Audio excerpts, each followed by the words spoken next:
اسرائیل کے قیام کا اصل مسئلہ کیا ہے جس کو ہمارے بزرگوں نے ماننے سے انکار کیا تھا؟ وہ ایک سوچ ہے جسے اللہ تعالیٰ نے بار بار معافی دینے کے بعد ایک عبرت کا نشان بنا دیا تھا، اور ان کو قرآن کی زبان میں بندر اور سور بنا کر ایک عبرت کا نشان بنایا گیا۔ لیکن جو افراد بچ گئے وہ انہوں نے 2500 سال خاموشی سے دنیا میں ایک قوم بن کر انہوں نے آج دوبارہ 2500 سال بعد یونائٹڈ اسٹیٹس آف اسرائیل کی بنیاد رکھی۔ وہ سوچ کیا ہے؟ وہ ہے کہ ہم یہودی صرف اور صرف عزت دار اور اعلیٰ ترین نسل ہیں، باقی دنیا کی ساری مخلوقیں، قومیں، مذاہب ہمارے غلام ہیں، اور صرف وہ ہماری غلامی اور خدمت کے لیے پیدا ہوئے ہیں۔ وہ ہر مذہب اور اخلاقیات سے انکاری ہیں۔ ان کی تاریخ ہے کہ جس جگہ وہ جاتے ہیں اس کو آخر میں تباہ اور برباد کر دیتے ہیں۔ آج وہ یورپ اور امریکہ کو کمزور کرنے جا رہے ہیں کیونکہ انہوں نے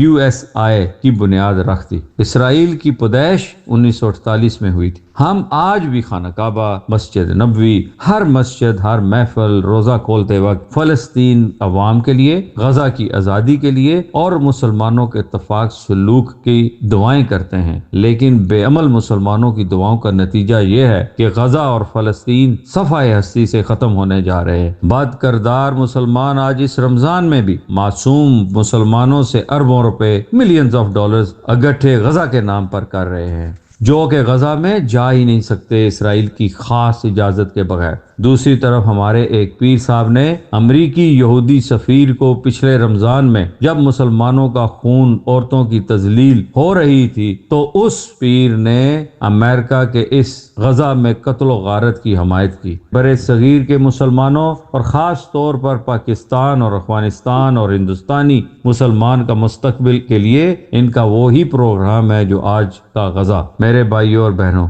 حل صرف اور صرف ایک، ہم اللہ تعالیٰ اور حضور پاک کے حکم کے مطابق صرف اور صرف اللہ تعالیٰ سے مانگیں، اور اللہ تعالیٰ قرآن اور نبی پاک کی بتائے ہوئے اصولوں کے مطابق اپنے اور آنے والی نسلوں کی تربیت کریں، ورنہ روز آخرت میں ہمیں شرمندگی ہی شرمندگی ہوگی اور اس دنیا میں تذلیل ہی ہمارا مقدر ہوگا۔